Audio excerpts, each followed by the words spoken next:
할렐루야. 사랑하는 더사랑교회 모든 성도분들을 예수님의 이름으로 환영합니다. 그럼 우리 서로 인사 한번 해보도록 할까요? 사랑합니다. 사랑합니다. 한 번 더 인사해 보실게요. 축복합니다. 축복합니다. 오늘은 배로 사랑하고 배로 축복하는 날이네요. 언제 어디서나 우리와 함께 하시고 우리를 인도하시는 주님께서 이 시간 우리의 만남과 예배 가운데도 함께 계심을 믿고 감사하며 찬양의 자리로 나아가기를 소망합니다.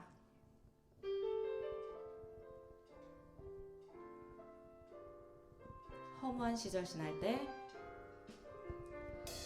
허무한 시절 지날 때 깊은 한숨 내쉴 때 그런 풍경 보시며 단식하는 분이 있네.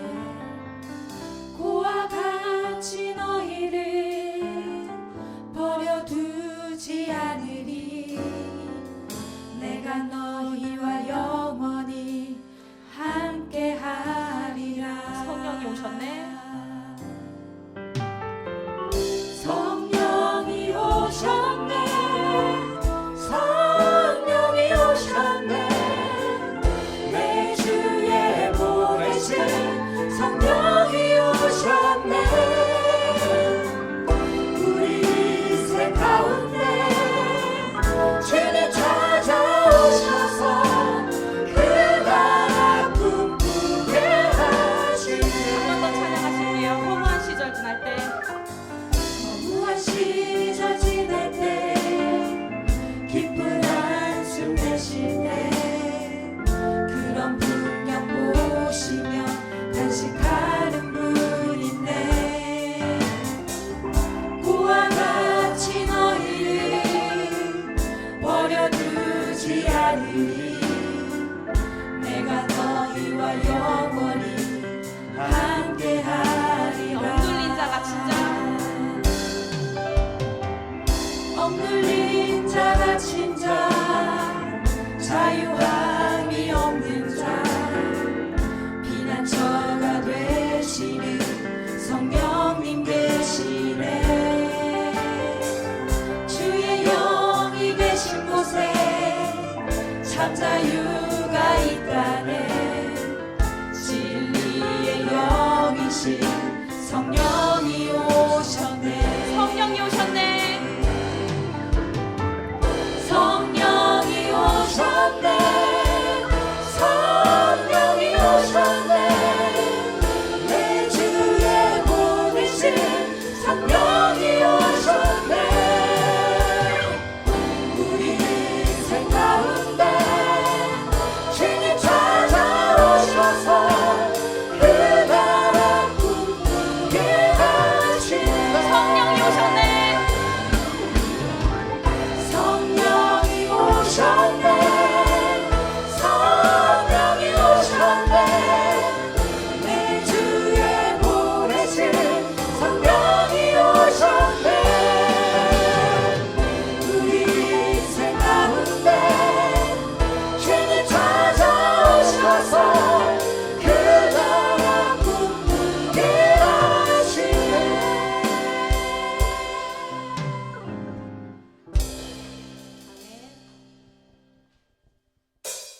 기쁨으로 변화시키시네 잠잠할 수 없네 기뻐 춤추며 찬양해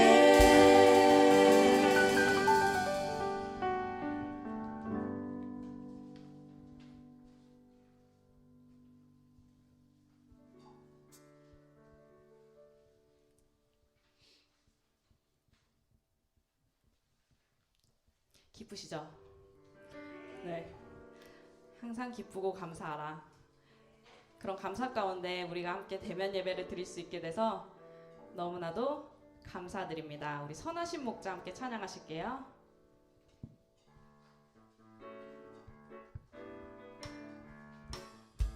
선하신 목자. 선하신 목자 날 사랑하는 분 주 인도하는 곳 따라가리 주의 말씀을 나 듣기 위하여 주 인도하는 곳 가려네 선하신 목자. 선하신 목자 날 사랑하는 분 주 인도하는 곳 따라가리 주의 말씀을 나 듣기 위하여 주 인도하는 곳 가려네 나의 푸른 초장과 나를 푸른 초장과 실만한 물가로 내 선하신 목자 나를 인도해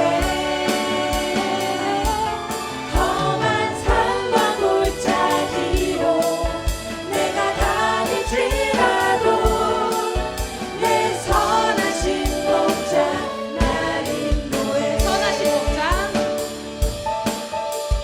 선하신 목자 날 사랑하는 분 주 인도하는 곳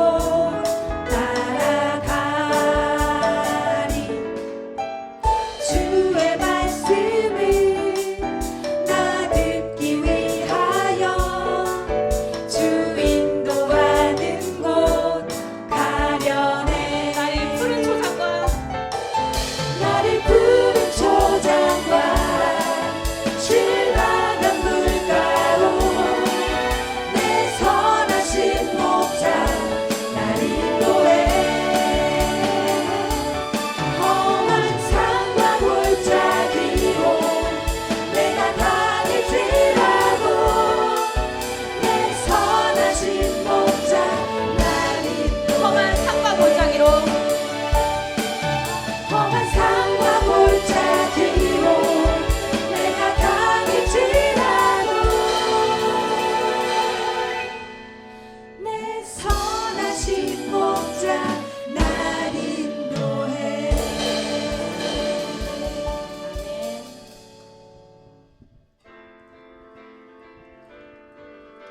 그의 이름을 임마누엘이라 하리라 하셨으니 이를 번역한즉 하나님이 우리와 함께 계시더라 함이라. 아멘.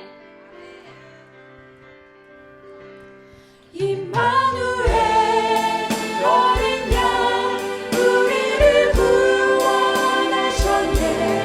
임마누엘 하나님 영원히 함께 하시네 임마누엘 어린 양 우리를 구원하셨네 임마누엘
예수 나의 좋은 치료자.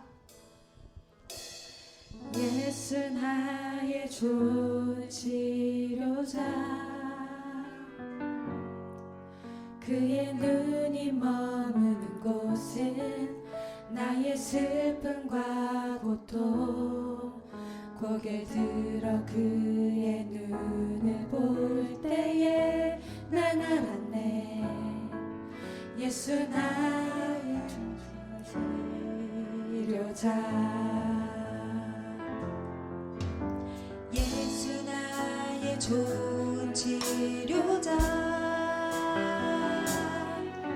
그의 손길이 닿는 곳은 나의 상처와 아픔 영원히 흐를 것 같았던 눈물 다 멎었네 예수 나의 치료자 나 노래하리라.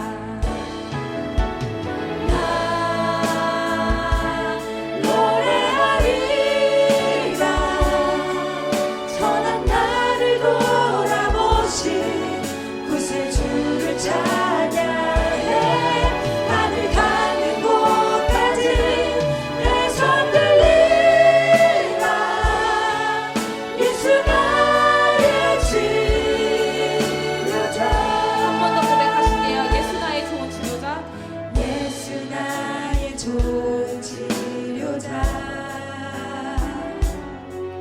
그의 눈이 머무는 곳은 나의 슬픔과 고통 고개 들어 그의 눈을 보는 때에 난 알았네 예수 나의 좋은 치료자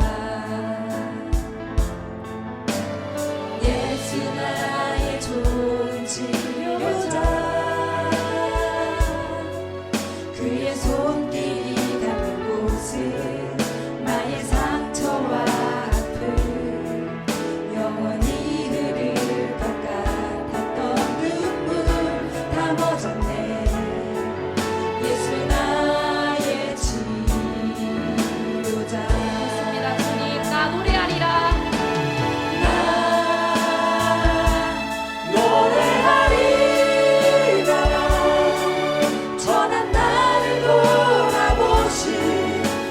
주를 찬양해 하늘 닿는 곳까지 내 손 들리라 예수 나의 치료자 노래하리라. 나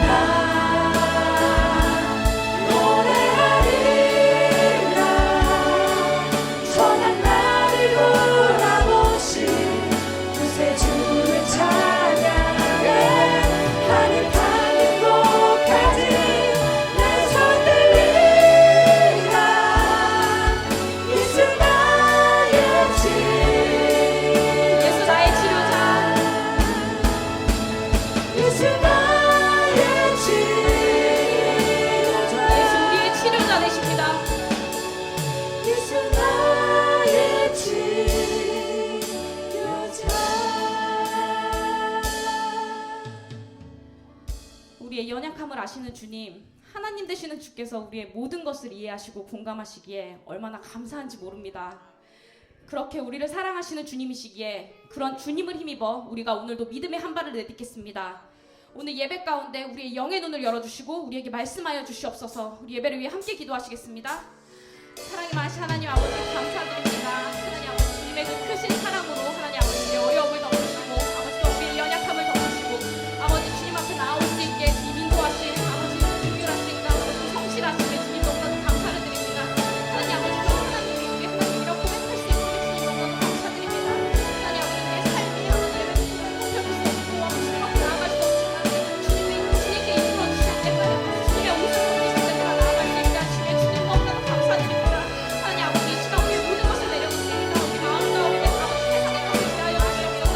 하나님 아버지 우리에게 능이가 흠이 없으나 예수 그리스도를 전하사 그러한 고백이 나오시는 믿음이 우리 가운데 임하게 하여 주시옵소서. 하나님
사도신경으로 예배 자리에 나아가도록 하겠습니다.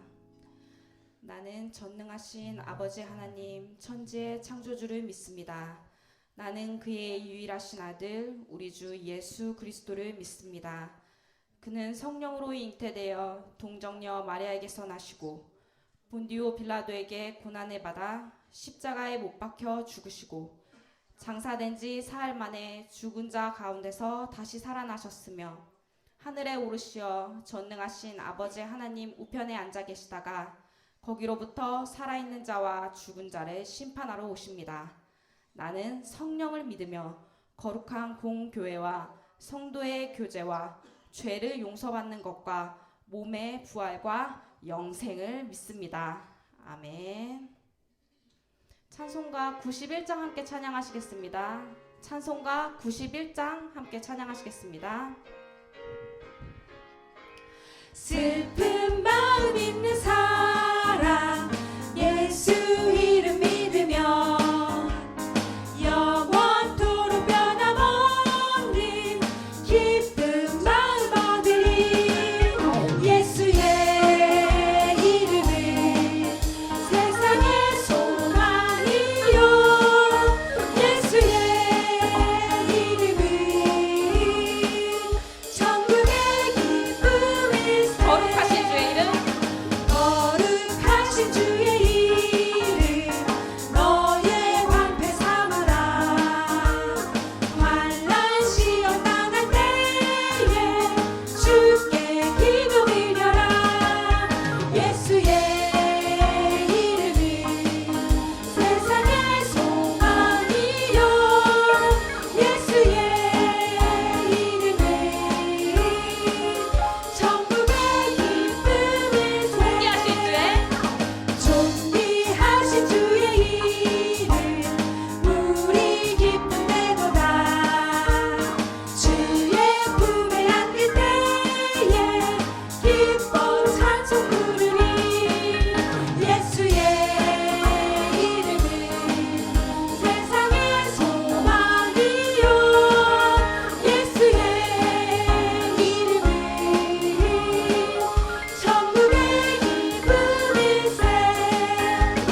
우리 갈 길 나간 후에 보좌 앞에 나아가 왕의 왕께 경배하며 멸류관을 드리리. 예수의 이름은 세상의 소망이요 예수의 이름은 천국의 기쁨일세.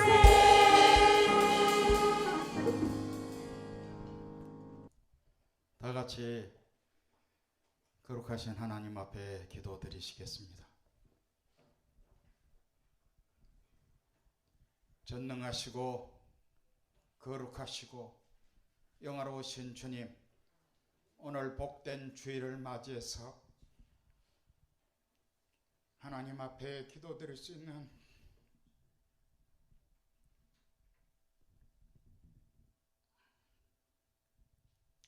은혜를 주신 것 생각사로 감사합니다. 주가 마땅한 저희들에게 우리 주 예수 그리스도를 이 땅에 보내주셔서 몸짓고 피 흘려 하나님의 귀한 사랑으로 살 수 있는 은총 주신 것 생각사로 감사합니다. 요사이는 코로나 확진으로 인하여 더욱더 몸이 움츠러집니다. 오직 믿을 수 있는 것은 우리 주 예수 그리스도밖에 없습니다. 우리의 인생 걸음을 주장하시는 하나님, 이 모든 재앙을 덮어주시고 하나님의 능력으로 우리를 반듯하게 세워주시옵소서.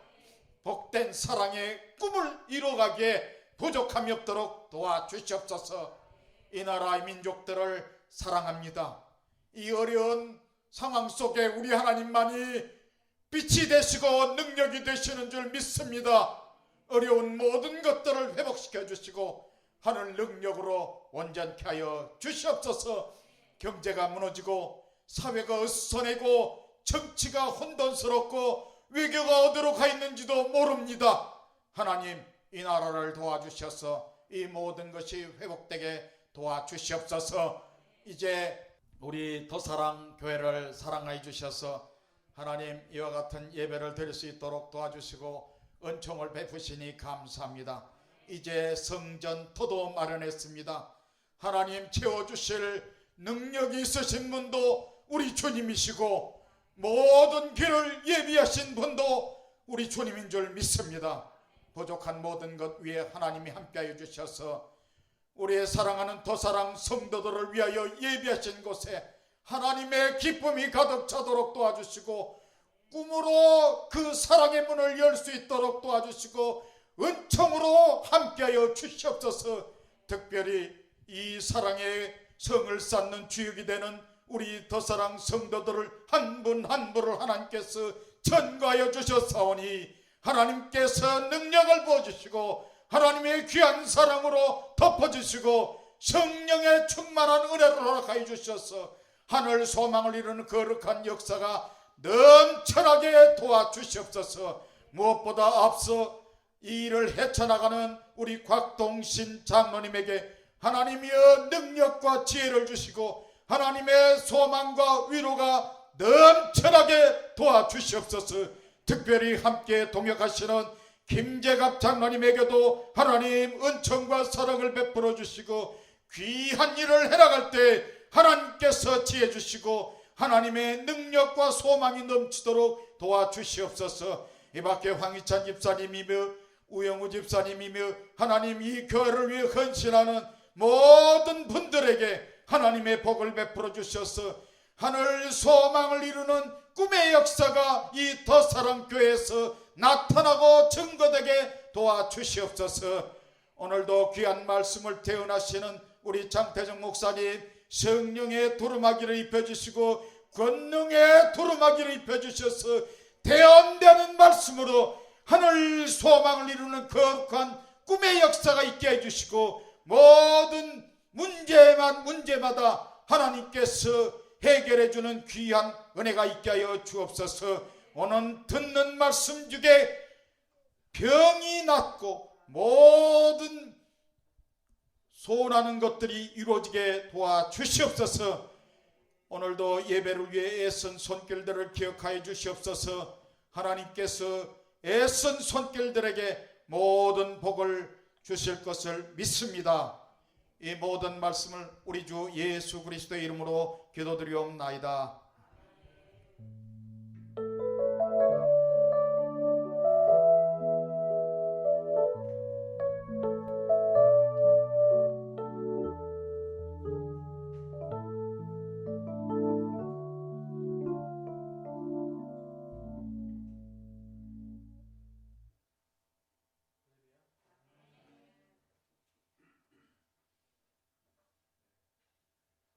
대면으로 예배를 드리는 게 더 어렵네요. 네. 오늘 하나님의 말씀은 요한복음 11장 35절 말씀입니다.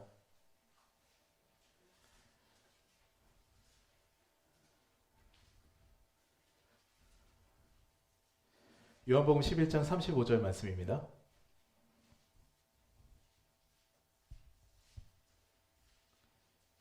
사실 세 단어밖에 안 됩니다. 요한복음 11장 35절 말씀입니다. 다 찾으신 줄 알고 한 목소리로 합독하시겠습니다. 예수께서 눈물을 흘리시더라. 우리 다시 한번 합독하시겠습니다. 예수께서 눈물을 흘리시더라. 아멘. 네. 사실 힘이 너무 많이 들어갔던 것 같아요. 제가 이번 주에 되게 바빴거든요. 대변 예배를 드리니까 막 준비를 진짜 열심히 해야겠다. 그래가지고 막 많은 것들을 준비를 했는데요. 사실은 원래대로 돌아왔습니다. 원래 계획했던 것들을 다 하지 못하고요. 그냥 이전에 있었던 것들을 할 수밖에 없게 되더라고요. 그러면서 아주 긴장이 많이 풀어졌습니다. 네. 저희 아버님께서 기도를 하신 것도 그렇지만 여의도가 될 뻔했고요. 저희가 네, 여의도까지 나중에 지성전이 여의도에 세워질지 모르겠네요. 저는 오늘 이 요한복음 11장 35절 말씀으로 예수께서 눈물을 흘리시더라 라는 제목으로 제가 은혜를 나누도록 하겠습니다. 저희 막내 아들이 있는데요. 아이들이 되게 어립니다. 지금도 어린데 더 어렸을 때 그때 이제 참 순한 아이였어요. 지금은 거의 뭐 본인이 원숭이라고 그러면서 막 뛰어다니는데 집에서 그때는 되게 순했습니다. 그래서 칭얼댈 때도 정해져 있었어요. 바로 자고 일어난 다음이 그때였어요. 자고 일어나면 꼭 칭얼칭얼 대는 거예요. 막 하면서 울는 거였어요. 세상 떠나갈 듯이 울었는데요. 그렇게 서러울 수가 없습니다. 근데 재밌는 거는요. 그 아이를 이제 그 당시에 손으로 이게 들고 안으면은 그 다음에는 거짓말처럼 눈물이 그치는 거예요. 정말 목 놓아서 꺼이꺼이 울다가도 언제 그러냐는 듯이 싹 멈춥니다. 제 아이 이야기 하나만 더 하겠습니다. 첫째 딸이 초등학교 들어갔을 때인데요. 그때 이제 부모 참관 수업이라는 게 있었습니다. 그래서 이제 큰아이가 이제 처음 들어갔으니까 아내랑 같이 시간을 맞춰서 가야겠다 하고 난 다음에 그 시간에 참관 수업을 가게 됐죠. 근데 둘 다 일정이 있어서 한 10분가량 늦은 거예요. 그러니까 다른 부모님들은 다 가는데 1학년들은 대부분 다 가시잖아요. 근데 저희 아이는 이제 부모님이 없었던 거죠. 부모가 없었던 거죠. 아내를 만난 후에 첫째 아이가 있는 그런 수업 교실로 급히 이동을 했는데요. 그리고 창문으로 이제 아이를 찾아보니까 우리 첫째가 너무 불안한 모습을 보이고 있는 거예요. 막 두리번 거리면서 우리 엄마 왔나 안 왔나 그러면서 계속 쳐다보고 있는 거죠. 그래서 이제 저희는 이제 도무지 수업에 집중을 못하는 그 첫째 아이를 보면서 빨리 우리가 모습을 보여야겠다 그래가지고 막 반가움에 호들갑을 떨면서 막 손을 이렇게 막 흔들었어요. 그랬더니 저희 아이는요 그렇게 반가워하고 호들갑 떠는 걸 되게 싫어하는 아이입니다. 저희 첫째는 이제 그게 부끄러워하는 아이예요. 그러니까 어느 정도냐면요 저희 할아버지 저희 아버님이 등굣길 할 때 좀 큰 소리를 내더라도 앞으로 막 걸어간대요. 네, 다른 사람들 보기 부끄럽다고 막 그런 아이가 저희 큰 아이거든요. 근데 저희가 막 호들갑대면서 막 손을 흔드니까 그게 부끄러웠나 봐요. 그래서 돌아보지도 않습니다. 저희 확인했거든요. 그렇죠? 손 흔들어가지고 그냥 이러고 난 다음에 다시 수업을 하는 거예요. 그런데 재밌는 거는 그 다음부터는 이 아이가 불안함이 없어졌습니다. 엄마 아빠가 있는 걸 확인했거든요. 그 전까지는 굉장히 불안해하고 집중을 못하고 막 이랬었는데요. 이제 처음 해봤을 때 그 불안감은 씻은 듯이 사라지고 자신감은 충만한 거죠. 갑자기 막 손들고 발표하고 갑자기 수업에 집중하는 그런 모습들 보이는 거예요. 엄마 아빠가 왔다 이거죠. 그때 이제 저한테는 신앙적인 통찰이 있었습니다. 아, 예수님 만나면 주님을 만나면 이렇게 되는구나 라는 생각이 들었죠. 그렇습니다. 이전에 불안감이 있고요. 이전에는 목 놓아 울면서 아픔이 있더라도요. 삶에서 진리이신 예수님을 만나게 되고요. 그 예수님 품 안에 안기게 되면은요. 그 다음부터는 위로를 갖게 되고 자신감을 얻게 되면서 우리가 이 험한 세상을 살아갈 수 있는 힘을 얻게 되는 것입니다. 저희 막내도요. 그리고 저희 큰딸도 뭔가 대단한 삶의 변화가 있었던 거 아니고요. 저희가 대단한 거 준 거 아니었어요. 그냥 부모가 안아주고 그 옆에 있었던 것 뿐입니다. 근데 그게 아이들한테는 놀라운 힘을 줬습니다. 놀랍지 않으십니까? 상담학에서는 이것이 안 됐을 때 그 단어가 있습니다. 부모의 부재라고 합니다.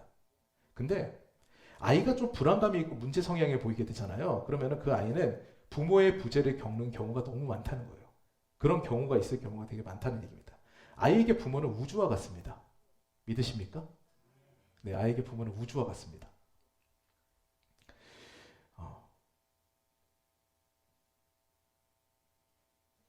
네, 그저 대단한 것을 주지 않고 그 자리를 지키기만 해도요, 아이는 안정감을 갖게 되죠. 우리 신앙도 마찬가지입니다. 우리에게 우주는 누구일까요? 네, 주님이십니다. 무한한 생명력을 주시는 분이죠. 그렇기 때문에 주님께서 우리와 함께 계셔야, 이곳에 우리와 함께 계셔야 그래야 불안감이 사라지고 자신감이 충만하고요. 세상을 이길 힘을 갖게 되는 것이죠. 근데 여러분 혹시 주님 부재 가운데 살고 있지는 않으신가요? 예수님께서 우리와 함께 계시기를 원하시는데요. 그분을 인격적으로 모시지 못하고 때로는 주님 잠깐만 눈 가리고 계세요. 제가 인생의 좀 주인이 돼서 한번 몰아볼게요. 이러고 계시지 않은지요. 우리 한번 생각해 봐야 됩니다. 오늘 말씀은 그 유명한 나사로의 부활 사건, 정말 유명한 사건이거든요. 가운데 등장하는 그 한가운데 등장하는 굉장히 짧은 구절입니다. 우리 다시 한번 합독해 볼까요? 시작. 예수께서 눈물을 흘리시더라. 아주 짤막한 구절이죠. 그런데 저는 이 구절을 대하면서 굉장히 마음에 뭉클함을 느꼈습니다. 신약 성경이 예수님의 행적을 보게 되면은요, 이게 뭉클한 부분이 한두 구절이 아니에요. 사실은 굉장히 감동적인 부분이 많거든요. 예수께서는 굉장히 의미 있는 공감의 행동을 많이 하셨습니다. 네. 제가 자주 인용하는 말씀인 마가복음의 나병 환자를 고치는 장면도요, 예수님의 공감적 그런 행동들을 아주 잘 드러내고 있거든요. 누구도 알아주지 않습니다. 피해야 되는 대상이에요. 나병은 전염병이기 때문에 가까이 가면 안 돼요. 지금 코로나 시절하고 비슷합니다. 격리를 시켜야 되는데 그 나병 환자를 고칠 때만 예수님께서는 손을 대십니다. 만지세요. 그전에는 뭐 예수님께서 그냥 말씀으로만 고치고 그러실지 모르겠지만 나병 환자를 고치실 때만 예수님 만지십니다. 너 힘들었지? 그동안 격리됐었지? 누구도 다가오지 않았지? 근데 그런 너를 나는 거부하지 않아. 너는 잘못되지 않았어. 이 말씀을 마음으로 전하시는 거거든요. 바로 손을 대시죠. 박정희 대통령 때 그런 영부인이었던 유경수 여사에 대한 일화를 제가 좀 들은 적이 있거든요. 그것도 굉장히 감동적인 일화였습니다. 뭐였냐면은 이분이 소록도를 방문했을 때, 소록도는 나병 환자촌이잖아요. 그곳에서 이제 나병 환자들과 악수를 하는 시간이 있었다 그래요. 그래서 이제 사람들이 장갑을 줬답니다. 이제 전염이 되면 안 되니까. 그런데 내가 이 나라의 국모인데 어떻게 내가 이거를 우리 백성들을, 이들도 우리 백성인데 국민들인데 내가 장갑을 끼고 이들을 만날 수가 있을까 해가지고 장갑을 벗어 던지고 난 다음에 악수를 하시고 그렇게 안아줬다 그래요. 그러니까 지금도 영부인 투표에서 1위를 하면 유경수 여사가 뽑히는 게 그게 다른 일이 있다고 생각하지 않습니다. 이 행동 하나만으로 유경수 여사도 굉장히 존경받을 만한 분이죠. 사실 몸이 아프니까요, 마음이 아프기 더 쉽습니다. 아십니까? 몸이 아프니까 마음이 아프기가 너무 쉬워요. 자신의 책임이 아닌데도요, 내 책임으로 느껴지고요, 그 죄책감 가운데 바닥으로 뚫고 들어가게 됩니다. 그런데 유경수 여사께서는 몸이 아픈 그들의 마음까지 만지신 거죠. 사랑의 실천입니다. 마가복음에서 나병 환자를 고치신 예수님의 행동도 이와 같아요. 굉장히 감동적입니다. 손을 대시고 고치시거든요. 그리고 오늘의 본문도 그러합니다. 예수님께서 우세요. 눈물을 흘리십니다. 에이, 슬프면 울 수도 있지 뭐 이렇게 생각할 수도 있잖아요. 근데 그렇지 않아요. 예수님 하나님의 아들이시거든요. 전능하신 분이에요. 이 일의 결과를 알고 계세요. 어떻게 될지를 알고 계세요. 근데 같이 우십니다. 이게 놀라운 사실입니다. 우리의 감정을 똑같이 느끼시고 공감하신다는 거예요. 교감하신다는 거예요. 예수께서는 그 자리에 있는 사람들의 감정까지도 그 눈물을 흘리시면서 만지신 것입니다. 그렇기 때문에 저는 이 말씀을 보면서 주님께서 우리에게 전하시고자 하는 것이 무엇인지 한번 깊게 나눠보려고 합니다. 세 가지로 나눠보려고 하는데요. 첫 번째로 주님은 이해하게 하십니다. 이해를 시키시는 분이에요. 오늘 본문이 기록된 나사로 사건은요, 예수님의 십자가 사건 이전에 가장 강력하고 놀라운 사건이었어요. 왜냐면은요, 죽은 자를 살린 사건들은 예전에도 많았어요. 엘리야도 그랬고 엘리사도 그랬고요. 다른 선지자들이 많이 살렸는데 죽은 지 사흘이 지나서 부패해서 냄새가 나는 그런 시체를 다시 살린 경우는 없었거든요. 이전에도 없고 이후도 없는 사건입니다. 완전히 쇼킹한 사건이었어요. 그 사건이 그렇기 때문에 예수님의 기적 사건 중에서 가장 강력하고 놀라운 사건이었거든요. 그 사건을 경험하고 난 다음 예루살렘 입성을 하게 되니까 사람들이 난리가 난 거예요. 이건 듣도 보도 못한 기적을 행한 우리의 메시아다. 이렇게 된 겁니다. 이해가 되시죠? 그 당시 갈릴리에서부터 시작된 예수님의 인기는요, 전 이스라엘에 걸쳐서 폭발적으로 증가하고 있었습니다. 중풍병자, 맹인, 손마른 자, 나병 환자 이런 등등이 질병이 났고요. 말도 안 됩니다. 보리떡 5개랑 물고기 2마리로 2만 명이나 되는 사람들이 먹고요. 12광주리가 남았어요. 그게 놀라운 일이죠. 옛날에 어떤 배달앱에서 보인 그런 댓글을 보니까 너무 웃기더라고요. 이제 어떤 분이 예수님의 그런 사진을 갖고 와가지고 이렇게 하더라고요. 너무 양이 많아서 댓글 남긴 겁니다. 사장님한테. 우리가 다 먹고 12광주리나 남았습니다. 이렇게 보냈더라고요. 예수님 해가지고 이랬더라고요. 네. 그 정도로 예수님의 기적은 세상 사람들도 알고 있는 그런 놀라운 기적이죠. 거의 엘리야의 환생이라고 봐도 무방할 정도로 엄청난 기적적인 사건들이 일어난 거예요. 거기에 가르침도 놀랍습니다. 기존의 지도자 그룹이었던 바리새인들과 서기관들이요, 직격탄을 맞았어요. 왜냐하면 예수님의 인기가 높으신데 그분은 그들의 거룩성을 인정하지 않거든요. 너희 외식하는 자들아, 가식 떠는 자들아, 너희들은 경건이 잘못됐다. 오히려 너희들 때문에 천국에 못 들어가는 사람들이 많다. 이런 이야기를 하시거든요. 예수님께 그렇게 크게 한방 맞고 그들의 지도력을 의심받으니까 바리새인들과 서기관들이 굉장히 예수님을 싫어하게 되죠. 당연한 거죠. 근데 그들에게 예수님께서 꾸짖으신 건 딱 하나예요. 너희들은 사랑이 없다예요. 공감이 없고 교감이 없다. 너희들은 정죄하고 너희들의 기준에 따라 가지고 판단하고 너희들의 그 거룩함이 있는 것 같지만 거룩함이 아니라 너희들의 그 기준은 내가 복음이다. 이걸 말씀하신 거거든요. 예수님이. 그러니까 이제 예수님의 인기가 바리새인들 서기관들보다 훨씬 높아져서 이제는 정치적으로 그리고 종교적으로 쿠데타가 일어나도 이상하지 않는 그런 상황이 된 거예요. 게다가 예수님께서는 이제 예루살렘 입성을 앞두고 계십니다. 근데 이때 예수님께서 사랑하는 나사로가 죽어가는 거예요. 예수님께서는 근데 여기서 이상한 행보를 보이세요. 지나치게 시간을 끄십니다. 죽었으면 바로 가야 되잖아요. 그런데 죽어서 이제는 장례를 치를 그 기간까지 예수님께서는 시간을 끄세요. 총각을 다투는 마당에 예수님은 잠잠하시죠. 아시는 거예요, 이미. 죽어서 시체가 된 그를 하나님의 능력으로 살리는 것이 하나님의 뜻임을 아는 거예요. 그렇기 때문에 기다리세요. 근데 제자들 반응도 이상합니다. 심지어 나사로가 죽어서 그를 살리러 가는 스승에 대해서 심상치 않은 반응을 보이죠. 네.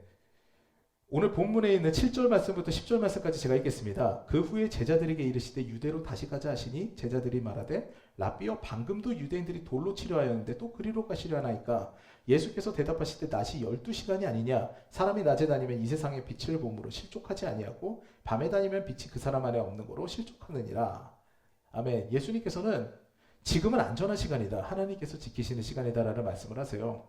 이 말씀을 이해하기 위해서는 이제 요한복음 8장부터 사건을 쭉 볼 필요가 있어요. 예수님이 감람산에 가셨고요. 그 다음에 실로암 못에서 맹인을 고치시는 일을 하십니다. 근데 그 일을 하면서 본인이 하나님의 아들이라는 걸 드러내세요. 내가 아브라함 이전부터 있었다. 아브라함이 나를 보면서 기뻐했다. 그런 말씀이 요한복음 8장에 나와 있습니다. 그러니까 유대인들이 그걸 듣고 난 다음에 네가 뭔데? 이러면서 이제 돌로 치려고 그랬거든요. 그 사건이 2번이나 일어납니다. 돌로 예수님을 치려고 그래요. 이 사건을 경험하고 난 다음에 예수님이 어디로 피하시냐면은 요단강에 있는 요한이 세례를 줬던 그 세례터로 잠시 몸을 피하세요. 이런 상황이었는데 다시 이제 그쪽을 지나서 이제 유대로 가서 자신을 돌로 치려는 그 유대인들 사이에서 나사로를 구하겠다고 하시니까 제자들은 가지 말자고 하는 거예요. 그런데다가 미묘한 경쟁 심리도 있습니다. 성경을 보게 되면은요, 지나치게 예수님께서는 나사로 남매들을 아끼세요. 그리고 심지어는 제자들을 만나기 전부터 그들을 아는 것처럼 이렇게 묘사가 되어 있습니다. 그렇기 때문에 제자들이 견제를 하죠. 이제 예루살렘 가가지고 예수님 왕 되시면은 그러면은 이제 내가 한 자리 해야 되는데 저 나사로 남매들이 중간에 끼면 어떻게 되나 이런 생각도 있었을 거예요. 그러니까 굉장히 부정적입니다. 심지어는 제자들 중에 도마 같은 경우에는 이제 가자 그러니까 우리 예수님과 함께 죽으러 가자 뭐 이런 식으로 이제 되게 비꼬아서 그렇게 얘기하는 경우도 우리가 볼 수가 있습니다. 어쨌든 제자들은 견제하는 상황, 그리고 유대에서는 돌로 치려는 이 상황, 이때서 예수님께서는 그냥 나사로를 고치러 가셔야 되거든요. 근데 이 상황 가운데서도 예수님께서는 굉장히 차분하게 제자들에게 이야기를 하시고 그 상황을 설명을 하십니다. 이해를 시키세요. 참 재밌는 일입니다. 그런데다가 예수님께서는 제자들에게 나사로의 죽음이 너희들의 믿음을 새롭게 할 것이다 라는 그런 말씀까지 하세요. 너희들에게도 필요하다. 이거는 그냥 있어야 될 그냥 그런 일들이 아니라 반드시, 그러니까 이건 일어날 일이 아니라 반드시 있어야 될 일이다. 이런 이야기를 하시는 거죠. 이 과정 가운데 주님께서는 일일이 다 개입하셔서 믿음 없는 자들을 믿게 만드는 그 과정을 일으키시거든요. 근데 예수님께서는 왜 이런 과정들을 다 겪게 하셨을까요? 그리고 요한복음 기자는 왜 이것들을 다 기록하고 있었을까요? 이게 되게 중요한 부분이거든요. 하나님께서 일을 하실 때는 여기 중요합니다. 납득하는 과정이 수반이 됩니다. 하나님께서는 우리를 이해시키세요. 인격적인 분이거든요. 하나님께서는 모든 일 가운데 확신과 믿음을 갖게 하시고 일을 하신다는 거예요. 기드온이 요즘에 사사기를 보고 있었는데요. 우리가 새벽에 사사기를 봤잖아요. 기드온이 이제 하나님께 부르심을 받을 때도 의심을 하게 되니까 그 모든 것들을 확신해 주십니다. 하나님은 그렇게 그 과정 가운데도 개입하시는 분이에요. 흔히 한국교회에서 볼 수 있는 당위성이 보이지 않습니다. 이건 해야만 돼. 이거는 무조건 있어야 돼. 이거는 해야 돼. 라는 것들이 보이지 않아요. 믿고 그냥 해. 이거는 지금 네가 믿으면 되는 거야. 이런 말들이 없어요. 예수님께서는. 예수님의 행적들을 다 보세요. 그냥 믿기만 해라. 뭐 이런 것들이 거의 없으세요. 예수님께서는. 하나하나 차근차근 설명하시는데 최후의 만찬 때 잡히시기 전에도 예수님께서는 제자들이 자기 자리 다툼 하거든요. 그때도 하나하나 이해시키면서 설명을 하시는 분이 예수님이십니다. 여기서 우리는 주님의 인격적인 모습과 마주할 수 있는 거죠. 주님은 비인격적인 관계를 맺으신 적이 없다는 거예요. 굉장히 압제하시고 이걸 이렇게 해, 넌 저렇게 해 라는 것이 없습니다. 구약의 하나님 같은 경우에도 표징을 주시고 동의를 얻고 난 다음에 일하셨죠. 모세도 그랬고 기드온도 그랬습니다. 결과 못지않게 과정이 굉장히 중요하다는 것이죠. 이것을 아는 신앙인은 하나님이 단지 무섭고 심판하시는 분으로만 느껴지지 않습니다. 대화가 되는 분이에요. 인격적인 분이라는 것을 잘 알게 돼요. 그래서 우리가 기도의 시간이 길고 우리가 하나님과 대화하는 시간이 긴 분들은요. 그런 인격적인 대화를 하는 거예요. 하나님과. 주님과 내가 주님께 아뢰었을 때 주님께서 대답을 해주시니까 그런 관계가 형성이 되어 있고 인격적인 분이라는 걸 알고 있기 때문에 그 기도 시간이 너무 단 거거든요. 그렇기 때문에 깊은 기도와 영성을 가지게 되는 겁니다. 몇 시간 동안 내 바람만 잔뜩 늘어놓는 기도에서 굉장히 힘들어요.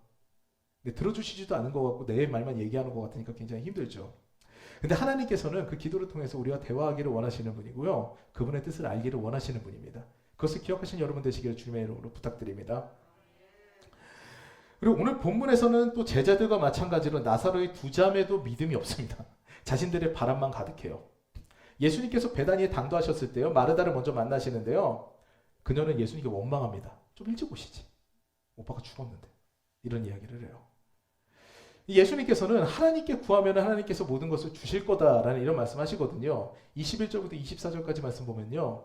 마르다가 예수께 여짜오되 주께서 여기 계셨더라면 내 오라비가 죽지 아니하였겠나이다. 그러나 나는 이제라도 주께서 무엇이든지 하나님께 구하시는 것은 하나님이 주실 줄을 아나이다. 좀 말이 안 되죠? 네. 죽었는데 근데 하나님께 구하면 하나님 주실 줄 알아요. 근데 그건 난 믿지는 않아요. 이런 워딩이거든요. 그러니까 23절 24절 말씀에 예수께서 이르시되 네 오라비가 다시 살아나리라 이렇게 분명히 말씀하십니다. 이건 진리거든요. 그런데 마르다가 어떻게 합니까? 마지막 날 부활 때에는 제가 다시 살아날 줄 내가 아나이다. 네, 믿지 않는 거죠. 마르다의 거짓된 신앙이 여기서 드러나는 겁니다. 무엇이든지 하나님께서 주신다고 하면서도 자신의 상식에 벗어난 것은 이루어질 리가 없다는 그런 확고한 믿음이 있습니다. 우리들도 그럴 때가 있죠. 하나님께 대한 믿음이 있으면서도요, 내 생각의 틀에서 벗어난 것은 이루어지지 않을 것이다 라는 그런 확고한 믿음이 있을 때가 있습니다. 마르다는 예수님께서 눈앞에 계신데도, 그리고 나사로가 살아날 거라고 말씀하셨는데도 이런 고백을 하고 있는 거예요. 그런데 이때 예수님께서 어떻게 하십니까? 차분하게 계속 마르다에게 말씀을 하십니다. 아니다, 살아날 거다 라고 하시거든요. 이와 같이 주의 일은 이렇게 인격적인 교감으로 시작됩니다. 우리도 마찬가지예요. 주님은 우리와 교감하기 원하시고 대화하기를 원하시고, 그리고 우리를 때로는 광야로 이끄시지만 오히려 만나기를 원하는, 그 대화하기를 원하는 그 기회를 만드시는 분이 우리 하나님입니다. 그런 시그널을 보내시는 거죠. 이와 같이 주님은 인격적으로 우리를 만나시기를 원하십니다. 이제 두 번째입니다. 우리와 감정을 공유하십니다. 또한 예수께서는 단순히 머리로만 이해하게 하시지 않아요. 그냥 대화만 끝나시는 게 아니에요. 마르다가 이야기할 때만 해도요, 예수님께서는 오늘 하나님께서 일하신다 이렇게 말씀하시지만 마리아가 뛰쳐나옵니다. 그저 펑펑 울면서 비통해하는 그런 마리아의 모습들을 보니까 예수님께서 사람들을 보시겠죠. 그리고 여기저기서 비통해하며 슬픔에 잠겨있는 모습들이 보이니까요, 이때 예수께서 어떻게 했습니까? 눈물을 흘리십니다. 우시지요. 그런데 여러분께서 아시다시피 예수께서 앞서 말씀드렸듯이 결과를 알고 계세요. 나사로 살아날 거거든요. 하나님의 영광이 될 거예요. 이런 상황인데 예수님께서 우십니다. 지금 그 자리에서 우는 모습들이 그 감정이 느껴지니까 그 감정에 공감을 하시는 거거든요. 이것이 바로 예수님의 놀라운 사랑이 아닐 수 없습니다. 우리의 삶은요, 하나님의 섭리 가운데 움직여요. 그렇기 때문에 사실 하나님의 기준으로 성공도 실패도 없어요. 다 과정 가운데 있는 거거든요. 우리는 성공할 수밖에 없는 인생입니다. 그래서 우리는 이런 이야기를 주변 사람들한테 때로 흔하게 할 때가 있어요. 뭐냐면요, 결국 하나님께서 하실 거니까 넌 너무 슬퍼하지 마, 걱정하지 마. 이런 이야기를 우리는 그냥 스스럼 없이 할 수가 있어요. 그런데 예수께서 이런 반응을 보이셨나요? 네 오라버니는 살아날 거니까 슬퍼하지 말고 빨리 기뻐해라. 내가 살릴 거다. 내가 능력을 살리겠다. 걱정하지 말아라. 이러셨나요? 아닙니다. 전혀 아니죠. 오히려 요즘 교회 문화로 보게 되면은 왜 울고 계십니까? 왜 슬퍼하십니까? 나사로는 살아날 것입니다. 하나님의 영광을 위해 그는 죽었습니다. 걱정하지 마십시오. 이렇게 될지 모르겠어요. 그런데 사실 이 언어는요, 좀 무서운 언어예요. 공감 능력이 상실된 언어입니다. 네. 이게 굉장히 신앙적이고 믿음적인 그런 언어일지 모르겠는데요, 예수의 행적을 보면 아니에요. 이건 공감 능력이 상실된 언어입니다. 예수께서 왜 우신 걸까요? 문제가 해결돼도요, 마음의 슬픔이 해결이 되지 않아요. 그 당시 비통함은 그 자리에서는 해결되지 않습니다. 이후의 상황이 문제가 아니에요. 지금 현재가 중요하거든요. 흔적이 남아요. 근데 예수님께서는 그 마음을 함께 하신 거예요. 이와 같이 예수님께서는 하나님의 권능을 보이시기 전에 먼저 함께 우십니다. 눈물 흘리세요. 그 자리에서 통분에 빠져있는 그런 사람들과 슬픔을 같이 하십니다. 이것이 바로 참된 그리스도의 삶이고 그의 제자들이 따라야 되는 삶입니다. 결과는 하나님의 섭리 가운데 정해져 있어요. 근데 과정은 그렇지가 않습니다. 충분히 위로가 필요한 사람들에게 위로를 주시는 분이 바로 예수님이셨습니다. 행동으로 보이셨어요. 얼마나 예수께서 사람들에 대한 관심이 많았는지 알 수 있는 대목입니다. 제가 어렸을 적에 이제 여러분들도 보셨겠지만 우정의 무대라는 TV 프로그램이 있었어요. 혹시 보셨나요? 네. 방송국에서 한 부대씩 방문하면서 위문 공연과 함께 프로그램을 진행하는 거였는데요. 거기서 하이라이트가 있었죠. 그 부대 장병 중 한 명의 어머니가 그쪽을 찾아오는 거였습니다. 그래서 그 부대로 방문하게 되면은 그 어머니와 만나서 그 장병은 휴가를 가는, 그래서 장병들이 우리 어머니가 오진 않을까 이렇게 기다리는 그런 코너였죠. 어머니의 변조된 목소리를 막 들려주면요. 네, 그 목소리를 듣고 자신의 어머니라고 생각되는 그런 장병들이 다 무대로 올라옵니다. 그러면서 갖가지 사연들을 이야기를 하죠. 그 중에는 자신의 어머니라고 확신하는 사람들도 있고 다른 사연이 있는 장병들도 있습니다. 그들의 이야기가 끝나고 어머니 불러가지고 이제 어머니가 등장하게 되면은 한 아들과 이제 어머니가 해오하는 그런 감동적인 장면이 이제 연출이 되죠. 근데 우리는 결과를 다 알고 있어요. 한 아들과 어머니가 만난다는 엔딩을 알고 있습니다. 그럼에도 불구하고 그 시청자가 심지어 진행하는 그 MC조차도 가슴이 뭉클해지고 눈시울이 붉어지고 막 그래요. 콧잔등이 시큰해지는 그런 경험을 하게 되죠. 그 만남 자체가 너무 좋은 거죠. 그게 감정의 교감입니다. 근데 어느 날 그 우정의 무대를 보다가 돌발 사건이 벌어졌습니다. 뭐냐면요. 어떤 장병이 저 뒤에 계신 분은 저희 어머니가 아닌 것이 확실합니다. 이런 거죠. 네. 그럼 왜 났습니까? 이렇게 물어보니까 저는 어머니가 돌아가셨습니다. 이제 이런 얘기를 하는 거예요. 그러니까 좌중에서는 이제 웃어야 될지 울어야 될지 모르겠는 거예요. 그런 상황이 된 거예요. 근데 그 장병이 이야기합니다. 그럼에도 불구하고 이 자리에 나온 것은 자신의 어머니의 사랑이 너무나 그리워서 제가 지금 뒤에 계신 분에게 저희 어머니처럼 안아드리고 어머니라고 불러드리고 업어드리고 싶어서 제가 이 자리에 나왔습니다 한 거죠. 만약 여기서 어머니가 나오셔서 너는 내 아들 아닌데? 이래버렸으면은 그 아이는 이제 그게 사실이잖아요. 사실은 팩트잖아요. 근데 그 감정에 공감하지 않으면 장병은 가뜩이나 어머니를 여인 그런 슬픔을 갖고 있었을 텐데 바닥을 뚫고 정말 나락으로 슬픔의 나락으로 떨어져 버렸을 거예요. 근데 후에 나온 어머니께서는 이 장병도 꼭 안아주십니다. 아들과 똑같이 안아주세요. 그러면서 네, 고생 많았지 수고했다 이러면서 그 아들을 위로를 하시죠. 예수님의 눈물 사건은 이 감정의 공간과 같아요. 감정은 이같이 중요한 겁니다. 하나님께서는 우리의 이 감정까지도 만지시는 분입니다. 오늘 우리는 이 말씀을 통해서 이 예수님의 눈물이 얼마나 예수께서 인격적인 분이신지를 알게 됩니다. 우리와 함께 우시죠. 우리가 슬퍼했을 때요. 걱정하지 마 내가 해결해 줄게 이렇게만 하시는 분이 아니에요. 그래 너 슬프구나. 나도 슬프다. 옆에서 같이 우시면서 같이 함께 하시는 분이 예수님이십니다. 그 예수님의 사랑을 오늘도 경험하시는 우리 더사랑 가족 여러분 되시길 주님의 이름으로 부탁드립니다. 마지막입니다. 그렇기 때문에 우리는 우는 자와 함께 울어야 됩니다. 주님 말씀하십니다. 우는 자와 함께 울라. 로마서 12장 15절 말씀에 보면요. 즐거워하는 자들과 함께 즐거워하고 우는 자들과 함께 울라 합니다. 근데 즐거움도 같이 나눠야 되고요. 슬픔도 같이 나눠야 됩니다. 이게 그리스도인의 참된 삶입니다. 사촌이 땅을 사면 배가 아파야 되는 게 아니라요. 즐거움을 같이 나눠야 되는 거거든요. 요즘에 땅 사면 배가 아플 것 같긴 하죠. 네, 그래도 즐거워하고 함께 해야 됩니다. 네. 그렇기 때문에 우리 역시 예수의 제자로 살면서 슬픔도 같이 나눠야 되는데 우는 자들과 특별하게 우는 자들과 함께 울어야 됩니다. 대개 예수님을 믿고 은혜를 받게 되면 한 가지 병에 걸립니다. 여기 계신 분들은 그 병에 안 걸리셨죠? 네, 가르치는 병입니다. 자꾸 가르치려고 그래요. 물론 신앙적인 멘토가 되는 거 굉장히 특별한 일이에요. 중요한 일입니다. 그런데 그 병이 깊어지는 것을 예수께서는 경계하십니다. 앞서 말씀드린 마태복음 23장에 보면요. 바리새인들에 대한 비판이 가득 기록되어 있어요. 가르치지 말고 윗자리에 서지 말고 오직 겸허해라. 이게 예수님 말씀의 요약이거든요. 너희들은 오히려 배웠으면 섬겨라. 신앙에 대한 깊이가 들어갔으면 오히려 너희들은 섬겨라라고 말씀하시는 게 예수님 말씀입니다. 그러면서 되게 무서운 말씀하세요. 천국 문이 있는데 그 사람들이 들어가려고 하는데 너희들이 막고 있다. 그래서 너네들만 못 들어가는 게 아니라 다른 사람도 못 들어가게 한다. 이렇게 예수님께서 말씀하시는 거거든요. 사랑이 없이는 구원을 이룰 수 없다라는 것을 예수님께서는 분명하게 말씀을 하십니다. 그렇기 때문에 우리는 얼마나 더 가르칠 만한 사람이 되느냐에 관심이 있어야 되는 게 아니에요. 내가 머리를 많이 채워서 그리고 신앙에 대한 경험이 많아서 이걸 내가 나눠줘야지 여기에 관심이 있어야 되는 게 아니에요. 얼마나 더 사랑할 수 있느냐. 내가 얼마나 더 저 사람의 슬픔에 울어줄 수 있을까? 여기에 관심이 있어야 돼요. 주님께서 그렇게 우리에게 하신 것처럼. 그것이 바로 예수의 참된 제자가 되는 길이기 때문입니다. 제가 예전에 함께 공부했었던 그런 상담한 박사과정에 어떤 여자 목사님이 계셨는데요. 그분이 돌아가셨다는 이야기를 들었습니다.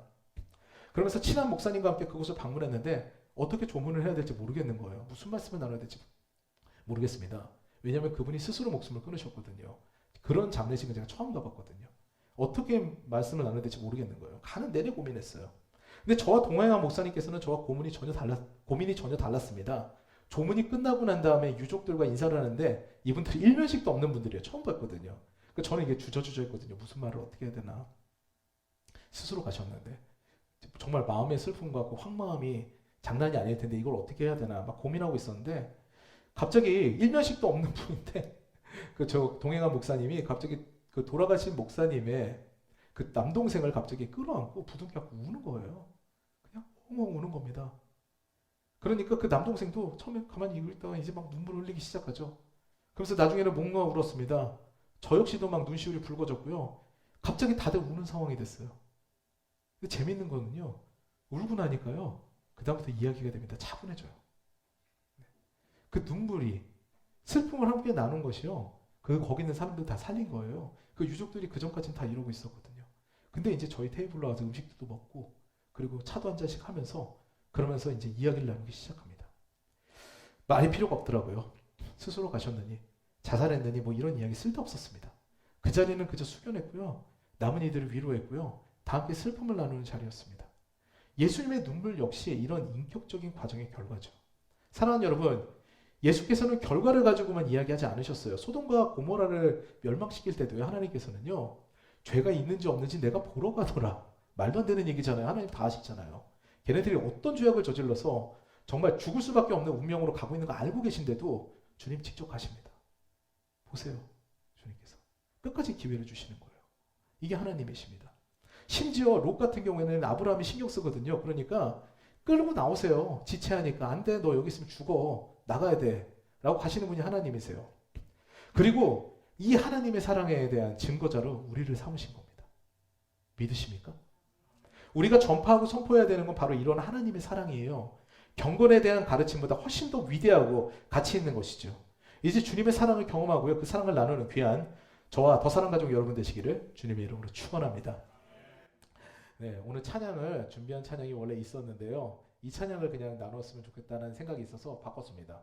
오늘 콘티에 있는 찬양인데요. 성령이 오셨네. 네, 이 찬양을 우리 함께 나누기를 원합니다. 이 찬양 처음에 들었을 때 저는 마음에 너무 감동이 있었어요. 특히 2절 말씀에 억눌린 자, 갇힌 자, 이 자들에 대해서 성령님께서 함께 하신다. 보통 억눌린 자, 갇힌 자들 같은 경우에 사회적으로 굉장히 힘든 사람들이거든요. 근데 그분들의 곁에 주님께서 계신다, 일으켜 주신다, 함께 하신다. 이 말씀이 얼마나 위로가 되는지 모르겠습니다.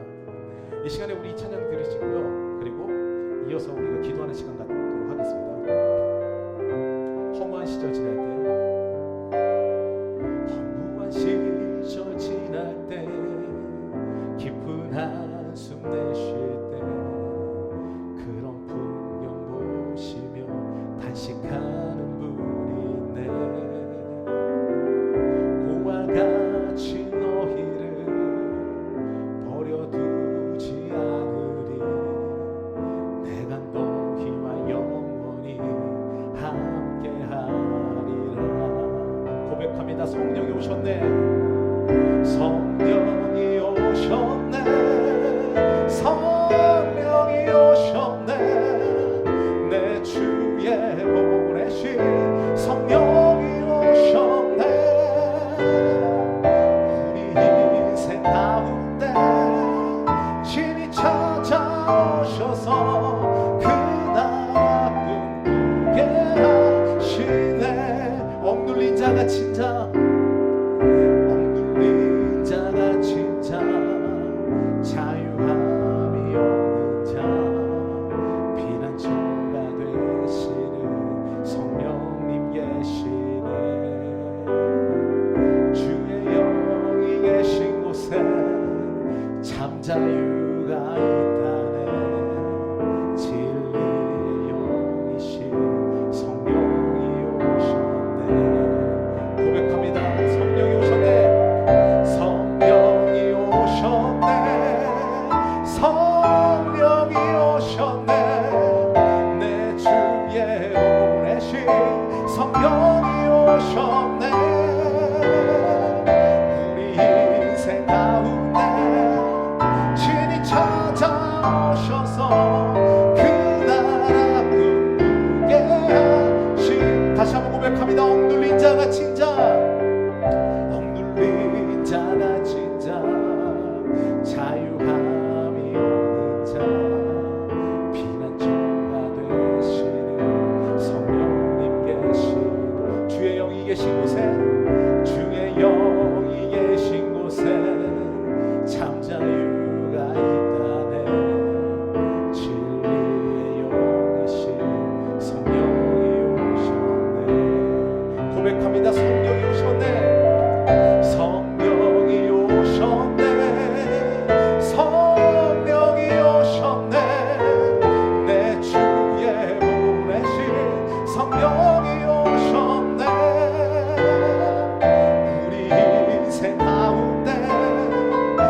주님께서 위로하시는 분이라는 걸, 우리와 함께 계시는 분이라는 걸 우리가 알기를 원합니다. 그 주님 앞에 나아가는 우리 심령이 될 수 있도록 도와주시옵소서. 또한 그 주님의 심령을 우리 마음 가운데 갖고 우리도 우리의 주변을 사랑할 수 있는, 우리 주변을 위로할 수 있는 사람으로 거듭나게 해 주시옵소서라는 그런 기도를 드리면서 또 개인의 기도 제목을 두고 이 시간에 주여 이름 세 번 부르고 주님 앞에 기도하는 시간 갖겠습니다. 주여, 주여, 주여. 사랑하는 것 많으신 하나님 아버지 감사합니다. 하나님께서 이 시간에 너무나 사랑하여 주셔서 주님 앞에 나와서 이 귀한 주일날도 주님 앞에 예배하는 시간을 갖게 해주시니 감사드립니다. 우리의 심령과 우리의 마음을 주님 앞에 쏟아놓고 주님께 기도하며 찬양하며 나아갈 수 있는 시간을 갖게 하시니 감사드립니다. 우리에게 시간을 주시고 마음을 주시고 뜻을 주셔서 이 정한 시간에 주님 앞에 예배하게 하심을 감사드립니다. 하나님, 우리의 마음이 온전히 주님만을 향하기를 원합니다. 이 시간에서도 온전히 주님만을 기억하기를 원하고 주님만을 생각하는 예배를 드리기를 원합니다. 주님 붙들어 주시옵소서. 성령으로 함께하여 주시옵소서. 성령으로 붙들어 주시옵소서. 그 위로하시는 성령의 영을 경험하기를 원합니다. 하나님 역사해 주시옵소서. 우리 위에 말할 수 없는 탄식으로 우리를 위해 친히 강구하시는 그 성령 하나님을 원합니다. 성령 하나님을 만나기를 원합니다. 이 시간에 역사하여 주시옵소서. 그 위로의 하나님, 사랑의 하나님, 그 하나님의 영 성령으로 인하여서 우리가 위로받기를 원합니다. 하나님, 슬픈 마음을 가진 자들이 있습니까? 이 시간에 주님의 위로를 경험할 수 있도록 도와주시옵소서. 그들을 위해서 예수께서 눈물을 흘리신 줄 믿습니다. 그들을 위해서 함께 슬퍼하신 줄 믿습니다. 우리 함께 슬퍼하시고 낙담하는 그 우리에게 오셔서 같이 손을 잡아주시고 눈물을 흘려주시는 그 주님을 경험하게 도와주시옵소서. 바로 이 시간에 그 주님의 사랑을, 바로 이 시간에 그 주님의 사랑을 경험하는 우리 성도들 될 수 있도록 도와주시옵소서. 함께하여 주시옵소서. 성령으로 붙들어 주시옵소서. 역사하여 주시옵소서. 우리를 위로하시는 그 주님이 너무나 필요합니다. 너무나 필요합니다. 이 시간에 역사하여 주시옵소서. 이 시간에 이 자리를 임재하여 주시옵소서. 각 사람 한 사람 한 사람을 만나 주시옵소서. 위로하여 주시옵소서. 역사하여 주시옵소서. 주님의 사랑으로 인하여서 거듭나는 우리 인생이 되기를 원합니다. 이 시간에 그 사랑으로 가득 채워 주시옵소서. 그 사랑으로 가득 채워 주시옵소서. 주님의 그 십자가 사랑, 그 십자가에서 우리에게 주셨던 그 사랑을 온전히 기억하는 시간이 되게 해 주시옵고 그 사랑으로 인하여서 오늘 새롭게 된 우리가 될 수 있도록 도와주시옵소서. 주님, 그 사랑이 있어야 우리도 이웃을 사랑할 수가 있습니다. 그 사랑이 있어야, 그 에너지가 있어야, 그 사랑의 에너지가 충만하여져야 우리가 우리 주변을 사랑할 수 있는 마음을 갖게 될 줄 믿습니다. 하나님 역사하여 주셔서 그 사랑을 공급하여 주시옵소서. 위로를 공급하여 주시옵소서. 그 문제 가운데 주님께서 해결해 주시는 것도 무척 중요하지만 우리와 공감하시고 우리 함께 하시는 그 주님을 늘 기억하는 우리가 될 수 있도록 도와주시옵소서. 함께하여 주시옵소서. 하나님 또한 사랑으로 인하여서 우리도 우리 주변에 선한 영향력을 끼치기를 원합니다. 우리 자녀들에게, 우리 부모님들에게, 그리고 우리 이웃들에게, 친척들에게, 그리고 우리 주변의 모든 사람들에게 주님으로 인하여서 그 사랑을 증거하는 우리가 될 수 있도록 도와주시옵소서. 우는 자들과 함께 울어주는 그런 우리 심령이 되도록 도와주시옵소서. 하나님, 우리 교회 이름을 더 사랑 교회를 만드셨습니다. 이곳 가운데 더 사랑이 넘치게 해주시옵고 더 사랑이 넘치게 해주시옵고 사랑 그 자체가 되기를 원합니다. 역사하여 주시옵소서. 주님 붙들어 주시옵소서. 함께하여 주시옵소서. 성령으로 채워주시옵소서. 주님께서 붙드신 줄 믿습니다. 주님께서 역사하신 줄 믿습니다. 하나님, 이 시간에 우리가 몸과 기도합니다. 주님 역사하여 주시옵소서. 주님의 사랑이 너무나 필요합니다. 우리들의 자녀들에게도 너무나 필요합니다. 하나님, 우리 부모님께도 너무 필요합니다. 하나님, 그 주님의 사랑으로 내가 그 사랑의 증거자가 되어서 그 증인이 되어서 주님의 사랑을 증거하며 함께 사랑하며 사랑받으며 행복하게 살아가는 우리의 삶이 될 수 있도록 도와주시옵소서. 성령을 함께 해주시고 역사해 주시옵소서. 주님 주관하여 주시옵소서. 하나님 역사해 주시 믿습니다. 하나님 붙들어 주시 믿습니다. 주관하여 주시옵소서. 사랑과 은혜가 많으신 하나님 아버지 감사합니다. 하나님, 우리가 말씀을 통해서 예수님께서 눈물을 흘리셨다는 그 말씀을 접하면서 주님께서 얼마나 인격적인 분이시고 우리와 대화하기를 원하시고 우리에게 사랑을 공급하시기를 원하시는 분이라는 것을 말씀을 통해 배웠습니다. 하나님, 그 사랑으로 우리가 충만하여지기를 원합니다. 그 사랑으로 인해서 우리가 새로운 인생이 되기를 원합니다. 주님 붙들어 주셔서 오늘 위로하시고 주님의 사랑이 넘치는 그런 사건들 하나하나가 경험되고 기억되어지는 예배가 될 수 있도록 도와주시옵소서. 하나님, 또한 그 사랑으로 우리가 충만하여져서 그 사랑을 우리가 흘려보내는 우리가 되기를 원합니다. 우리 주변들이 그 사랑으로 인해서 살아나기를 원합니다. 부모를 사랑하게 하시고 자녀를 사랑하게 하시고 친척들과 이웃들을 사랑하게 하시고 그 사랑으로 인해서 또 사랑받는 존재가 되어 인생의 행복의 길로 나아가게 되는 그런 놀라운 역사를 경험할 수 있도록 도와주시옵소서. 문제의 해결뿐만 아니라 과정까지 함께 가시는 그 주님을 경험함으로 인하여서 우리 인생도 다시 살아나되 육도 살아나고 영도 살아나고 혼도 살아나게 되는 그런 놀라운 역사를 우리가 경험하는 그런 전인적인 치유를 경험하는 우리가 될 수 있도록 도와주시옵소서. 하나님 이 시간에 문제를 가지고 주님 앞에 나온 자들이 있습니다. 하나님 몸이 아픈 자들에게는 주님께서 강건함을 허락하여 주시옵소서. 주님께서 시그널을 주셨다면은 그것으로 인해서 건강을 찾을 수 있는 계기를 마련하여 주시오. 주님께서 또 치료의 손을 주님께서 친히 안수하여 주셔서 그 모든 병환이 없어지고 오직 치유됨으로써 주님께 영광이 되는 마치 시체가 썩어서 냄새가 나는 나사로가 다시 살아난 것과 같은 그 주님의 역사가 우리 각 사람 한 사람 한 사람 가운데 임하여서 모든 건강함으로 주님께 영광이 되게 되는 그런 더 사랑 가족들 될 수 있도록 도와주시옵소서. 하나님 물질이 부족한 자들이 있습니까? 물질 가운데 주님께서 함께 하셔서 내가 재물을 얻을 능을 너에게 주었노라 하셨습니다. 그 재물로 인하여서 우리가 주일 하는데 방해되지 않도록 도와주시옵고 우리가 온전히 주님께 영광을 돌릴 수 있는 계기가 그 물질을 통해서 올 수 있도록 도와주시옵소서.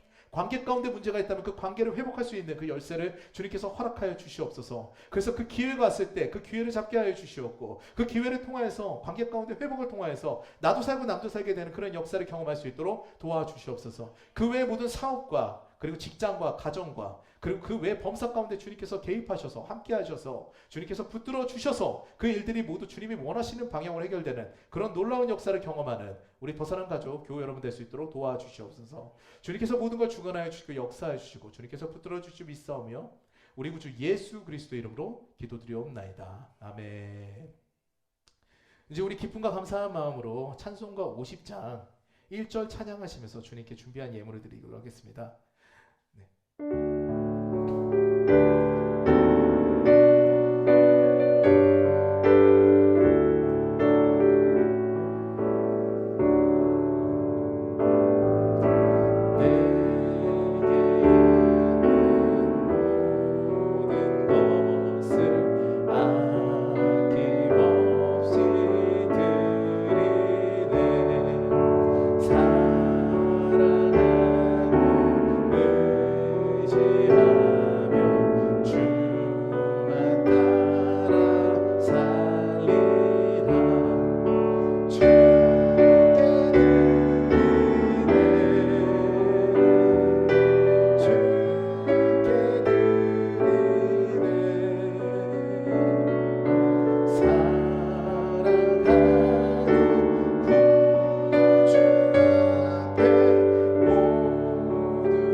먼저 우리 예배를 기뻐하시고 함께 하신 주님께 모든 감사와 영광을 올려드립니다.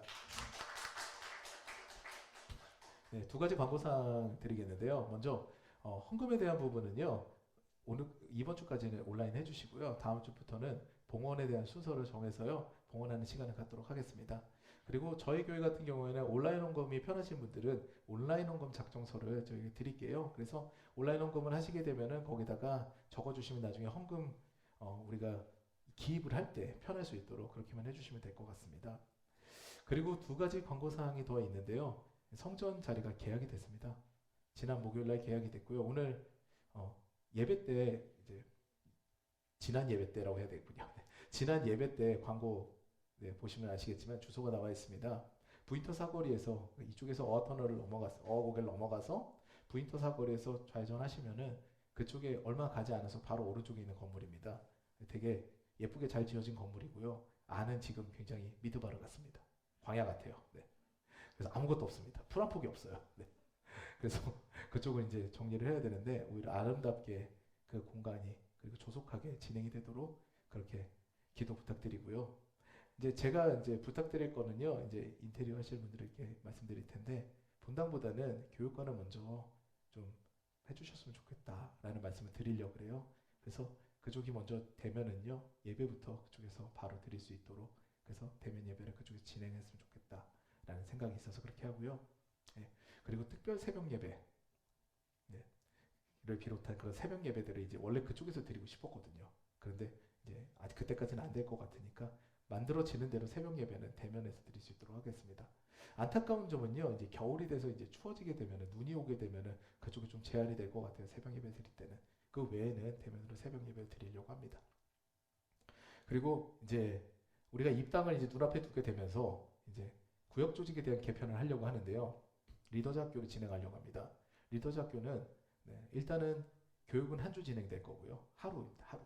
교육은 하루 동안에 저와 그리고 여성 리더십에는 제 아내, 사례 발표에는 위원장 부부님, 그리고 교회 학교는 전도사님, 그리고 이제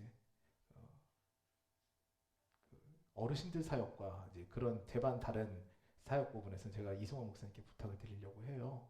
그래서 그렇게 진행을 지금 하려고 합니다. 그 리더 학교에는 모두 다 오셨으면 좋겠고요. 들으시면 되게 좋은 내용들로 가득 채워놓겠습니다. 그래서 그냥 단순히 이제 구역원들하고 나눌 수 있는 그런 이야기, 그것뿐만 아니라 우리가 자녀들과 그리고 부모님과 그리고 이웃들과 우리가 어떤 마음을 나눠야 되는가, 그리고 어떤 삶을 가지고 어떤 관계를 유지하는 게 좋은가, 그런 것들도 챕터씩 들어가니까요. 그 사례 발표도 있으니까요. 모두들 참석하셨으면 좋겠습니다. 그 추후에 일정이 정해지는 대로 안내를 드리도록 하겠습니다. 네. 이제 드리신 예물을 봉헌하면서 축도로 오늘 예배를 마치도록 하겠습니다. 사랑과 은혜가 많으신 하나님 아버지 감사합니다. 오늘도 우리 더사랑 가족들 모여서 이렇게 귀한 주일날 예배를 드리게 하시니 감사드립니다. 우리가 영과 진리로 주님 앞에 전심을 다해서 예배할 수 있도록 우리 심령을 주장하여 주시옵소서. 오늘도 우리가 말씀을 통하여서 예수님께서 우리를 위해서 눈물을 흘리셨다는 그 사건을 접했습니다. 우리 또한 그 예수님의 눈물을 가슴에 안고 다른 이들을 위해서 눈물을 흘려줄 수 있는, 눈물을 흘릴 수 있는 그런 마음을 소유하는 우리가 될 수 있도록 도와주시옵소서. 오늘 잊지 않고 주님 앞에 예물 드린 손길들이 있습니다. 주일헌금으로, 11조로, 그리고 성교헌금으로, 건축헌금으로 각종 예물들로 주님께 향기로운 그 향을 드렸으니 흠양하여 주시옵고, 주님께서 복을 내려주시되 30배, 60배, 100배의 열매를 맺도록 주님께서 도와주시옵소서. 이제는 우리 주 예수 그리스도의 무한하신 은혜와 아버지 하나님의 영원하신 사랑과 보혜사 성령님의 내주하시고 충만하시고 교통하심이 이 자리에 모여서 주님을 바라고 예수의 눈물을 가슴 가운데 새기고, 그리고 그 눈물로 세상에 나아가기로 결단한 모든 더사랑 가족 여러분 머리 위에 지금부터 영원토록 함께 하시 간절히 축원하옵나이다. 아멘.